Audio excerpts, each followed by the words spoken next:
하늘의 문을 여소서. 이곳은 주목하소서.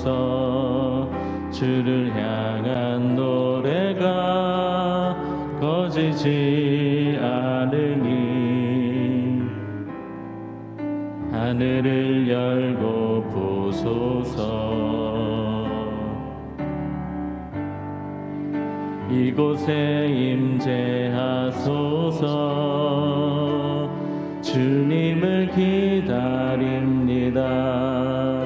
기도의 향기가 하늘에 닿으니 주여 임재하여 주소서. 이곳에 오셔서 이곳에 앉으소서.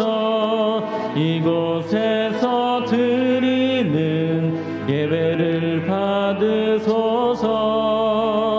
주님의 이름만이 오직 주의 이름만 이곳에 있습니다. 내가 산을 향하여 눈을 들리라. 나의 도움이 어디서 올까? 나의 도움은 천지를 지으신 여호와에게서로다. 아멘. 사도신경으로 우리의 흔들리지 않는 신앙을 고백합니다.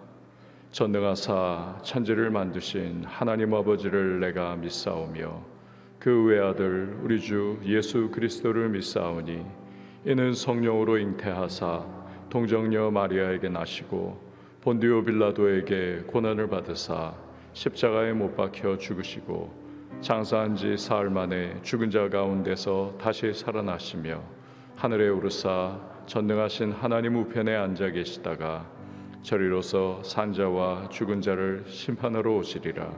성령을 믿사오며 거룩한 공회와 성도가 서로 교통하는 것과 죄를 사하여 주시는 것과 몸이 다시 사는 것과 영원히 사는 것을 믿사옵나이다.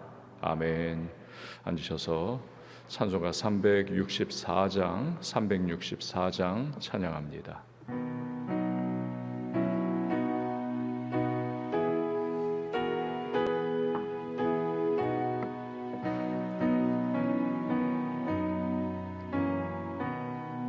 내 기도하는 그 시간 그때가 가장 즐겁다. 이 세상 근심 걱정에 얽매인 나를 부르사 내 진정 소원 주 앞에 난 낯이 바로 아뢰어 큰 불행 당해 슬플 때 나 위로받게 하시네. 내 기도하는 그 시간 내게는 가장 귀하다. 저 광야 같은 세상을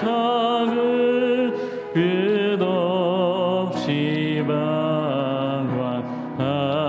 방황하면서 위태한 길로 나갈 때 주께서 나를 이끌어 그 보좌 앞에 나아가 그 은혜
밤을 세워 지내사 주 예수 친히 기도로 근본을 보여 주셨네. 아멘. 하나님의 말씀은 사사기 8장 22절에서 35절 말씀, 사사기 8장 22절에서 35절 말씀까지 한 절씩 교독하도록 하겠습니다.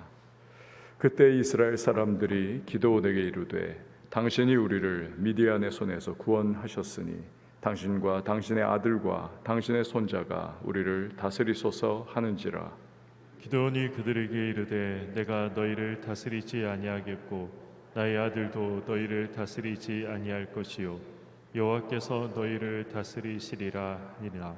기드온이 또 그들에게 이르되 내가 너희에게 요청할 일이 있으니 너희는 각기 탈취한 귀고리를 내게 줄지니라 하였으니 이는 그들이 이스마엘 사람들이므로 금 귀고리가 있었음이라. 무리가 대답하되 우리가 즐거이 드리리이다 하고 겉옷을 펴고 각기 탈취한 귀고리를 그 가운데에 던지니 기드온이 요청한 금 귀고리의 무게가 금 1700세겔이요 그 외에 또 초승달 장식물과 폐물과 미디안 왕들이 입었던 자색 의복과 또 그 외에 그들이 낙타 목에 둘렀던 사슬이 있었더라. 기드온이 그 금으로 에봇 하나를 만들어 자기의 성읍 오브라에 두었더니 온 이스라엘이 그것을 음란하게 위함으로 그것이 기드온과 그의 집의 올무가 되니라. 미디안이 이스라엘 자손 앞에 복종하여 다시는 그 머리를 들지 못하였으므로 기드온이 사는 40년 동안 그 땅이 평온하였더라. 요아스의 아들 요룹바알이 돌아가서 자기 집에 거주하였는데 기드온이 아내가 많으므로 그의 몸에서 낳은 아들이 70명이었고 세겜에 있는 그의 첩도 아들을 낳았으므로 그 이름을 아비멜렉이라 하였더라. 요아스의 아들 기드온이 나이가 많아 죽음에 아비에셀 사람의 오브라에 있는 그의 아버지 요아스의 묘실에 장사되었더라. 기드온이 이미 죽음에 이스라엘 자손이 돌아서서 바알들을 따라가 음행하였으며 또 바알 브릿을 자기들의 신으로 삼고 이스라엘 자손이 주위의 모든 원수들의 손에서 자기들을 건져내신 여호와 자기들이 하나님을 기억하지 아니하며 또 여룹바알이라 하는 기드온이 이스라엘에 베푼 모든 은혜를 따라 그의 집을 후대하지도 아니하였더라. 아멘. 기도하시겠습니다. 드린 예물 예배 헌금 감사 헌금 1,000번째 서원 헌금 주 앞에 봉헌합니다. 하나님 아버지 참 감사합니다. 어제 주일 예배로 한 주간을 열게 하시고 오늘 또 새로운 복된 하루를 시작합니다. 주님의 이른비 늦은 비와 같은 은총이 우리와 함께 해주실 줄 믿습니다. 주의 말씀을 따라 살아가게 하시고 우리 기도하며 올려드리는 모든 제목마다 그 모든 소망을 이루어 주시고 인도해 주시고 응답하시며 또한 우리의 구하는 것이나 생각하는 것에 넘치는 풍성한 은혜를 베푸시는 하나님의 그 선하심을 오늘도 맛보는 복된 주의 백성들 되게 하여 주시옵소서. 주의 능력과 권능의 손으로 굳게 붙잡아 주시고 오늘의 모든 인생 여정 속에 우리 하나님이 행하셨다고 하는 그 복된 고백만이 우리 입술에서 흘러나오는 은총의 하루가 되게 하여 주시옵소서. 귀한 예물을 주님 앞에 믿음으로 또 기도의 소망 담아 봉헌하오니 연락하여 주시고 주님의 은혜의 역사가 그 모든 인생의 발걸음마다 위로부터 풍성하게 임하는 축복의 사람들로 이 하루 살게 하여 주시옵소서. 오늘도 새벽을 섬기는 반주자에게 주의 위로와 평안으로 함께 하시고 마음의 소원을 이루시는 하나님의 은총을 누리게 하여 주시옵소서. 위에 모든 시간을 맡겨드리고 예수님의 이름으로 기도합니다. 아멘. 참 보기 흉한 것 중에 하나가 이렇게 생각을 해보면 가장 아름다운 것이 이제 가장 흉할 수도 있다 생각을 해봅니다. 장미꽃 어떻습니까? 너무 아름답죠. 저 옛날에 이렇게 원예를 좀 해봤는데요, 장미가 이렇게 탐스럽게 피면 정말 아름답습니다.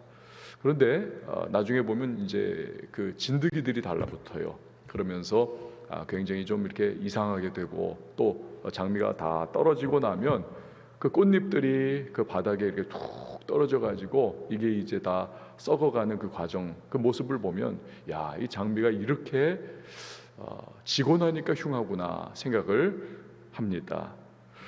사람도 참 보기 흉할 때가 있습니다. 성공하는 거죠. 꽃을 피우는 겁니다. 인생의 꽃을. 그런데 그 성공 이후에 추락해가는 모습, 타락하고 변질되는 그 모습을 보면 참 흉하고 안타까운 그러한 마음이 들죠. 토마스 칼라일이 이런 말을 하지 않았습니까? 역경을 헤쳐갈 수 있는 사람이 100명이라면 성공을 다룰 수 있는 사람은 단 한 사람뿐이다. 사사 기도원으로부터 우리는 바로 그것을 확인하는 겁니다. 하나님의 전적인 은혜로 그는 부름을 받았죠. 그리고 민족을 구원합니다. 자기가 부족하다는 것을 알기 때문에 그만큼 더 그는 겸손했던 모습이고, 그리고 헌신하는 그러한 사사의 모습입니다. 그러나 사사 이후의 삶, 특별히 엄청난 그 미디안을 향하여 대승을 거둔 이후의 삶, 노년의 모습, 참 나태해지고 그리고 타락한 변질된 사사의 모습을 보여줍니다. 그가 사사였기 때문에 백성들에게 그의 노년의 변질된 모습은 큰 악영향을 가져옵니다. 기도원의 그런 안타까운 모습이 어떤 것이었는가, 이 본문에서 확인을 할 수가 있는 거죠. 자, 22절에서 23절 말씀을 보세요. 그때 이스라엘 사람들이 기도원에게 이르되 당신이 우리를 미디안의 손에서 구원하셨으니 당신과 당신의 아들과 당신의 손자가 우리를 다스리소서 하는지라. 기도원이 그들에게 이르되 내가 너희를 다스리지 아니하겠고 나의 아들도 너희를 다스리지 아니할 것이요 여호와께서 너희를 다스리시리라 하니라. 그러니까 미디안의 압제 7년 고통 속에서 이 사사 기도원이 앞장서 그들을 진두지휘했고 그리고 건져내지 않았습니까? 그러니까 이스라엘 백성은 왕이 되어줄 것을 요청을 하는 것입니다. 기도원 가문이 대대로 왕이 되어서 이스라엘을 다스리며 보호를 해달라. 왜 이런 요청을 했습니까? 주변국들을 보니까 다들 안정적인 왕권을 행사를 하는 겁니다. 돌아가면서 그러한 왕권을 행사하는 민족들이 이스라엘을 쳐들어오고 압제하고 괴롭히는 것이죠. 그러니 우리도 그러한 왕권이 확립이 되면 더 이상 괴롭힘 당하지 않지 않겠느냐. 어제 설교에서도 말씀드린 아브라함 메슬로우의 욕구 5단계, 그 두 번째 단계인 안전의 욕구, 이게 그들의 기반이 되는 거죠. 당신이 왕이 되고 당신의 후손들도 그렇게 왕권을 행사하면서 우리를 인도해달라, 우리를 보호해달라. 하나님은 신명기 17장 14절 이하의 말씀에서 모세를 통하여 이 왕에 대한 말씀을 주시죠. 이스라엘의 앞으로 왕에 대한 요청이 있을 것이다. 이렇게 해라, 이렇게 해야 한다. 근데 이것은요, 왕을 적극적으로 세우라, 그런 말씀이 결코 아닙니다. 왕정 체제가 도래하게 되면 너희에게 어떠한 또 어려움이 올 것이다. 왕이 너희를 지배하고 너희를 학대도 하고 너희의 자식들을 데려다가 시종 삼고 막 또 세금을 걷고 막 이러한 이야기가 나오는 것이죠. 그러니 인간 왕을 선택을 할래? 아니면 전능하신 유일하신 만왕의 왕 되신 하나님을 너희가 선택을 할래? 이걸 이제 말씀하고 계시는 겁니다.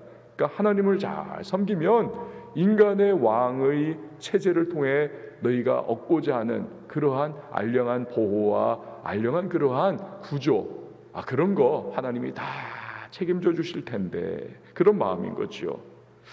근데 이스라엘은 기도원에게 왕 되어 달라는 것을 통해서 이 진정한 왕 되시는 하나님을 택하고 그 은혜의 날개 아래 들어가 거하기를 원하는 것보다는 인간 왕의 통치의 그 보호 가운데에 거하기를 원하는 겁니다. 근데 만약에 그 부분에 있어서도 정말 그러한 마음이었다면, 하나님을 생각했다면 하나님께 기도했어야죠. 하나님께 구했어야죠. 하나님께서 마음에 맞는 사람을 우리에게 보여주시고 인도해 달라고. 그러나 그냥 인간적인 그러한 욕구의 발로인 것입니다. 당신이 왕이 되어 주소서. 그러니까 기드온은 이런 백성들의 요청을 지혜롭게 거절을 합니다. 오직 하나님만이 왕이시고 이스라엘을 다스리실 것이다. 꼭 아까 본문에 나오죠. 여기까지는, 요 지점까지는 참 덕스럽고 영적인 사사의 모습을 아직 가지고 있습니다. 근데 문제는 이후에 기드온이 보여주는 언행 불일치의 모습인 것입니다. 기도라고 하는 베스트셀러 책으로 굉장히 한때 엄청난 그러한 우리나라에서도 인지도를 가졌던 리처드 포스터라고 하는 분께서 모든 인간 내면에 숨겨져 있는 세 가지의 그러한 욕구가 있다는 겁니다. 이게 해결이 안 되면 참다운 크리스찬의 모습을 가질 수 없다. 그 세 가지가 뭡니까? 돈, 섹스, 권력이라는 겁니다. 돈과 성과 권력, 요 세 가지, 이게 감추어져 있는 인간의 욕구다. 요 부분 다스려야 한다. 그러니까 기도는 말로는 오직 하나님이에요. 말로는 오직 하나님. 근데 삶의 모습에서는 그렇지 못합니다. 은근히 그의 오늘 본문을 보면 돈과 성과 권력 모두를 다 탐하는 모습을 보여줍니다. 자, 24절에서 26절 말씀 보세요. 기드온이 또 그들에게 이르되 내가 너희에게 요청할 일이 있으니 너희는 각기 탈취한 귀고리를 내게 줄지니라 하였으니 이는 그들이 이스마엘 사람들이므로 금 귀고리가 있었습니다. 무리가 대답하되 우리가 즐거이 드리리이다 하고 겉옷을 펴고 각기 탈취한 귀고리를 그 가운데 던지니 기드온이 요청한 금 귀고리의 무게가 금 1700세겔이요 그 외에 또 초승달 장식들과 패물과 미디안 왕들이 입었던 자색 의복과 또 그 외에 그들이 낙타목에 둘렀던 사슬이 있었더라. 미디안 족속을 포함한 이 당시의 유목민들을 일컬어서 그냥 통칭 이스마엘 사람들이다 라고 불렀습니다. 이러한 아라비아의 유목민들은 늘 이동을, 유목민일까요? 이동을 하면서 막 그렇게 다니지 않습니까? 그러니 그 이동하는 유목민들에게 있어서 거추장스럽고 무거운 그러한 것들은 별 의미가 없습니다. 그들을 힘들게 만드는 거죠. 그러니까 재산 가치를 형성하는 것들을 소유함에 있어서도 하여튼 집을 소유할 수도 없고 자동차도 아니고 하여튼 이런저런 가구도 아닙니다. 그들은 그냥 금붙이 같은 것들, 아주 귀금속 같은 것들, 이런 것들 압축해 가지고 다니면서 이동이 용이한 그러한 장점을 발휘를 하는 거죠. 부피는 적습니다. 값어치는 높습니다. 이 금붙이인 거죠. 그러니까 기드온은 지금 너희가 이스마엘 사람들로부터 탈취한 그 전리품 중에서 금 귀고리를 달라. 많이 가지고 있으니까요. 그러니까 벌써 기드온은 이 돈에 대한 물욕을 나타내고 있는 거지요. 백성들은 7년 억압에서 자신들을 구해낸 기드온에게 즐거이 드리리이다. 아주 기꺼이 내줍니다. 그 양이 1700세겔, 지금으로 따지면 21kg. 21kg밖에 안 되네. 그게 아닙니다. 고대 사회잖아요. 금 세궁술이 굉장히 떨어져 있는, 지금과는 비교할 수 없는, 철광석으로부터 금을 뽑아내야 하고, 금광석 하여튼 금에서부터 금을 추출해야 하고 그것을 또 세공해야 하는 그 과정, 이 고대 사회에 굉장히 저급한 건데 1700세겔을 가져왔다. 엄청난 재산 가치인 거죠.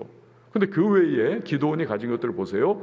초승달 장식물과 패물과 미디안 왕들이 입었던 자색 의복, 또 낙타목에 두른 사슬. 근데 여기서 우리가 주의 깊게 바라봐야 하는 것은 자색 의복입니다. 자색 의복, 그러니까 보랏빛이 도는, 붉은 빛이 도는 그러한 의복.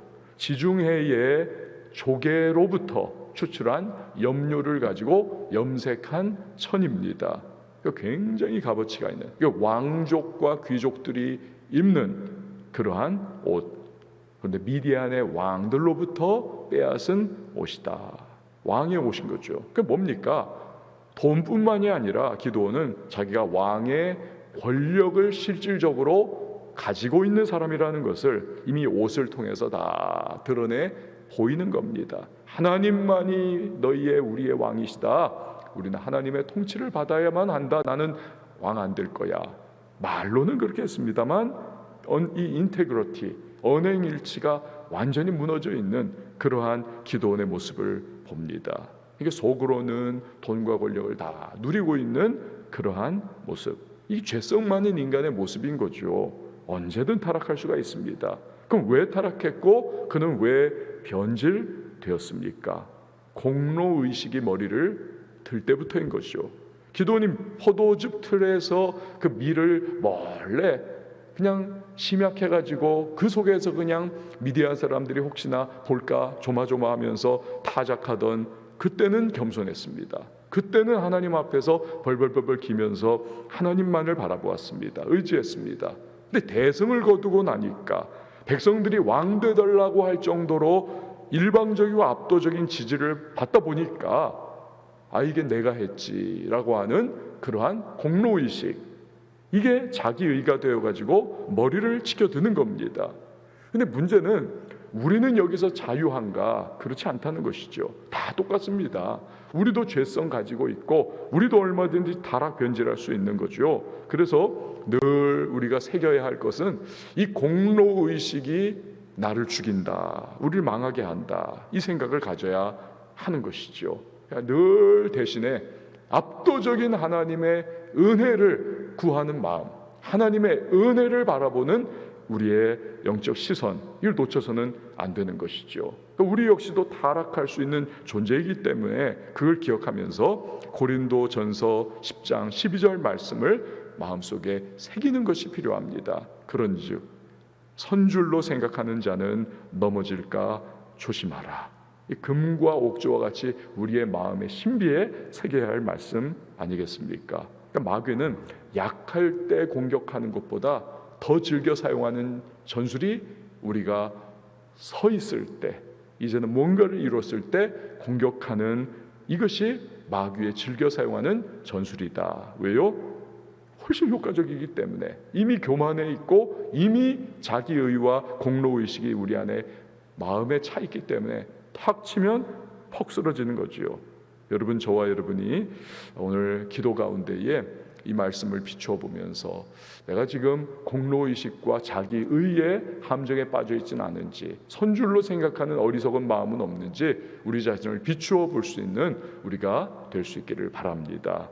자, 기드온이 했던 일 중에 그럼 가장 큰 문제는 뭘까요? 아마도 27절에 나오는 바로 그 문제일 겁니다. 27절이요. 기드온이 그 금으로 에봇 하나를 만들어 자기의 성읍 오브라에 두었더니 온 이스라엘이 그것을 음란하게 위함으로 그것이 기드온과 그의 집에 올무가 되니라. 지금까지의 기드온의 돈을 탐하고 권력을 탐하는 것은 이건 개인의 문제일 수도 있습니다. 한정할 수 있죠. 그러나 지금 요 27절의 문제는 개인의 문제를 넘어서서 이 민족의 문제로까지도 지금 확대가 되는 그러한 상황인 겁니다. 자, 백성들이 가져온 금으로 뭘 만들었습니까? 에봇을 만들었습니다. 우리가 지난번에 계속 출애굽기 때 봤듯이 이 에봇은 원래 뭡니까? 대제사장이 입는 겉옷 위에 이렇게 딱 조끼처럼 입는 거 아닙니까? 거기에 막 보석들이 12개가 있고 이 어깨에는 견장처럼 우림과 둠밈이 있습니다. 그래가지고는 거기에서 빛을 이렇게 발하는 것을 통해 가지고 아마 그렇게 추정해요. 하나님께서 예스냐 노냐를 이렇게 보여주시는 계시의 기능이 있는 거죠. 근데 이건 대제사장이 입는 것이고 분명히 에봇은 어디 있습니까? 지금 실로에 있는 여호와의 성막 안에 있어요 지금. 그런데 자기가 뭐라고 금으로 에봇을 만들어 가지고 그 휘황찬란한 번쩍번쩍한 걸 만들어서 이걸 자기 집이 있는 이 오브라라고 하는 동네에 두더라는 것입니다. 이 뭡니까 이게? 은근히 내가 여전히 사사로 내가 하나님의 계시를 받고 있어. 계시 독점이에요 이거는. 그러면서 너희가 나한테 늘 와가지고 지시를 받아야 해. 이거 암시를 지금 주고 있는 겁니다. 그러니까 거룩한 사사의 위치를 악용한 변질된 권력 남용인 것이죠. 그러니까 문제는 뭐냐면 이때부터 백성들이 실로의 성막에 나아가 하나님을 섬기는 일보다는 오브라에 왔다 갔다 하면서 기드온이 만든 그 번쩍번쩍한 에봇을 마치 우상단지 바라보듯이 이렇게 바라보면서 숭상하는 분위기가 생기더라는 겁니다. 그러니까 이 영적인 무질서가 생겨나는 거죠. 싹 트는 거죠. 이게 결국 기드온 사후에는 그냥 본물이 확 터져버리듯이 바알 우상 숭배로 이게 귀결이 되는 것입니다. 성경은 이것이 기드온과 그 집안의 올무가 됐다, 그렇게 말씀하고 계시는 거죠. 나중에 보면 알겠지만 이 일로 인해서 그의 집안이 완전히 쑥대밭이 되고 자식들 다 죽고 그런 일이 생기지 않습니까? 자, 28절에서 31절 보세요. 미디안이 이스라엘 자손 앞에 복종하여 다시는 그 머리를 들지 못하였으므로 기드온이 사는 40년 동안 그 땅이 평온하였더라. 요아스의 아들 여룻바알이 돌아가서 자기 집에 거주하였는데 기드온이 아내가 많으므로 그의 몸에서 낳은 아들이 70명이었고 세겜에 있는 그의 첩도 아들을 낳았으므로 그 이름을 아비멜렉이라 하였더라. 7년 동안 이 미디안에게 압제를 당하다가 40년의 평화를 누리는 겁니다. 40년의 평화. 여룻바알 즉 기드온도 은퇴 사사가 되어가지고 자기 집으로 이제 돌아간 겁니다. 근데 문제가 이 보면 굉장히 심각해 보입니다. 기드온 아내가 많아요. 일단 아내가 많습니다. 그러니까 아들이 70명이다. 그러니까 아들만 낳겠습니까? 딸도 난 거죠. 그러니까 아내가 굉장히 많고 자식이 버글버글하고. 근데 문제는 세겜에는요 현지초도 있습니다. 첩도 있어요. 그러니까 이런 극단적인 일부 다처와 축접의 문제, 이 바로 이것은 가나안 이방 민족 왕들의 행태인 것입니다. 그러니까 부와 권력이 있는 자들의 행태, 모습, 이걸 기드온 역시 그대로 모방해서 살아가고 있더라. 변질된 노년의 모습, 타락한 사사의 모습. 리처드 포스터의 돈, 섹스, 권력, 이 제목이에요. 책 제목. 이 세 가지 중에서 모든 게 지금 다 완성이 되어 있는 그러한 기드온의 변질의 상태입니다. 근데 점입가경은 뭐냐 하면 세겜의 현지초로부터 낳은 아들의 이름입니다. 아들 이름이 뭡니까? 아비멜렉이다. 아비는 아버지, 멜렉은 왕입니다. 그게 뭐예요? 자기가 붙여준 그 이름인데 이 아들 나의 이름은 왕이로소이다 이거예요. 그러니까 자기가 뭐라는 겁니까? 나 왕이다 라는 거죠. 우리 아버지 왕, 그게 아들 이름이니까 내가 왕, 이건 겁니다. 기드온이 자기가 왕이다, 즉 겉으로는 백성들이 와서 왕 해주세요 해주세요, 아니다 하나님만이 우리의 왕이다 했는데 이 보니까 왕 노릇 다 해먹는 겁니다. 기가 막힌 이중적 언행 불일치의 모습인 거죠. 저와 여러분이 이런 기드온의 모습을 보면서 우리 자신의 모습도 비추어 봐야 한다라는 거죠. 이 성경은 베드로 사도의 말씀처럼 거울 아닙니까?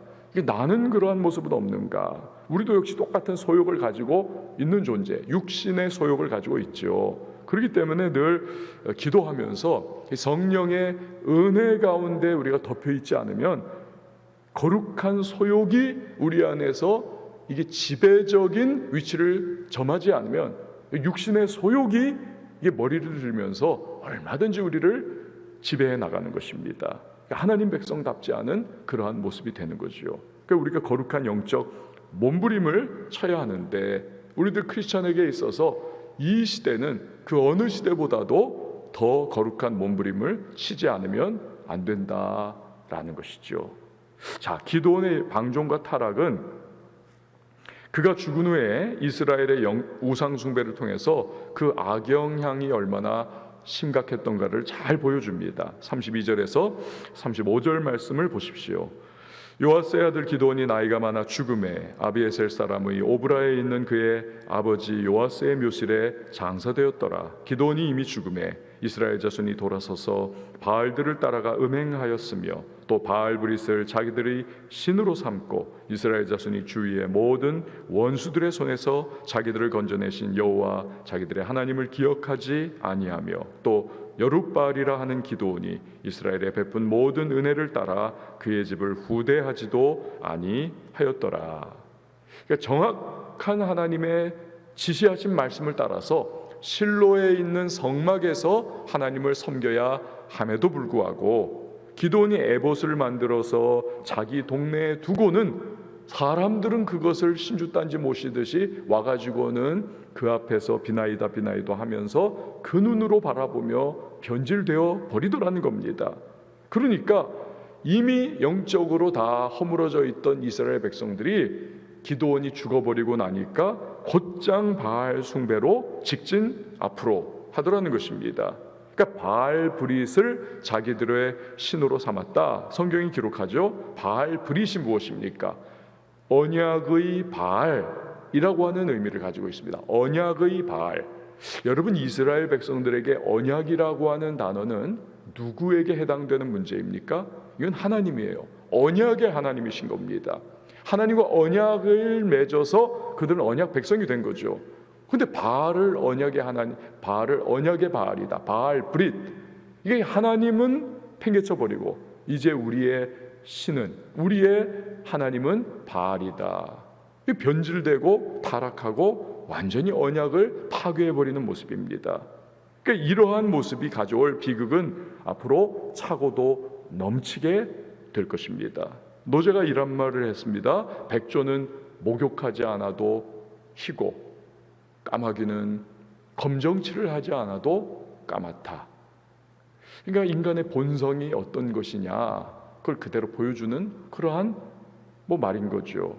틈만 나면 죄로 달려가는 것이 인간의 모습인 겁니다. 딴 거 안 해도 그냥 내비두면 이건 죄로 달려가는 것이 인간의 모습인 겁니다. 그러니까 오늘 우리는 기드온의 언행 불일치와 이 노년의 영적 타락을 살펴보았습니다.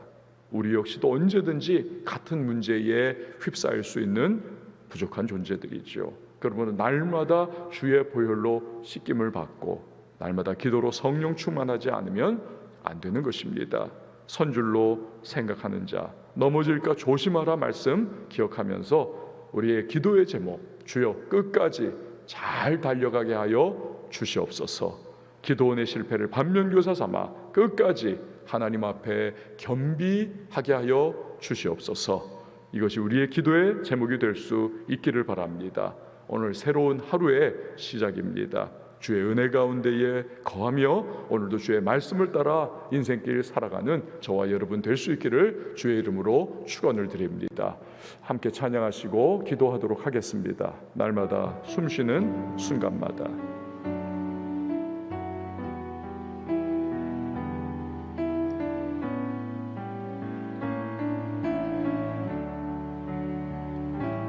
날마다 숨쉬는 순간마다 내 앞에 어려운 일 보내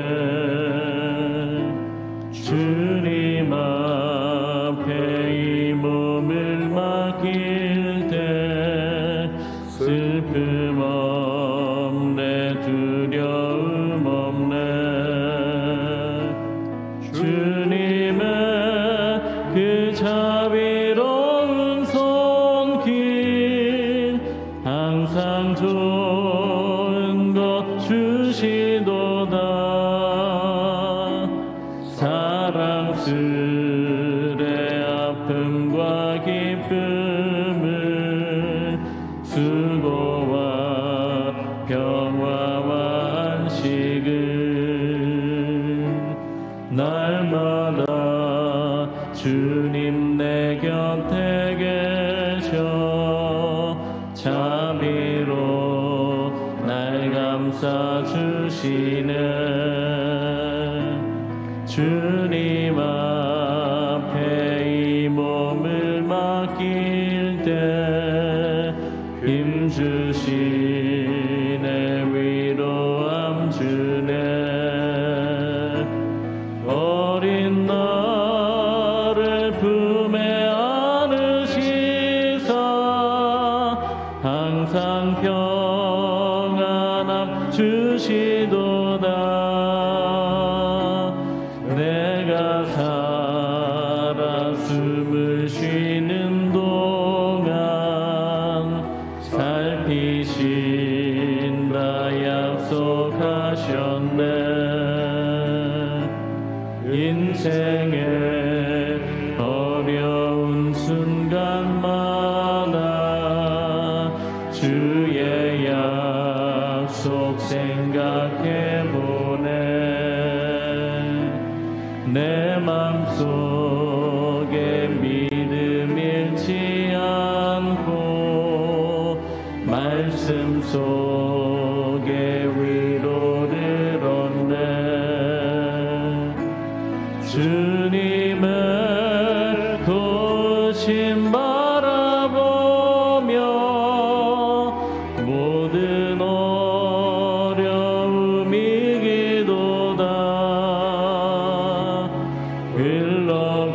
흘러가는 순간순간마다 주님 약속 새겨봅니다. 우리 시간 함께 기도하며 나갈 때 말씀 붙잡고 하나님 끝까지 잘 달려가게 하여 주옵소서. 끝까지 하나님 앞에 겸비하며 선줄로 생각하는 자, 넘어질까 조심하라는 말씀 기억하며 이 하루를 살아갈 수 있도록 이를 위하며 작은 성공과 성취에 우리 교만하지 않도록 공로의식과 또 자기 의에도 우리 사로잡히지 않도록 하나님 마음과 심령을 오직 예수의 은혜 가운데 거하며 성령으로 기름 부어달라고 우리 함께 기도합니다. 아울러서 또 교회를 위해서 기도해 주시기 바랍니다. 우리의 도시를 위해서 기도해 주시고요, 선교사님들을 위해서 기도해 주시고 한국교회와 이 나라와 민족을 위하여 기도하며 나갈 때에 우리 한번 두 손 높이 들고 주님의 이름 외치고 기도합니다.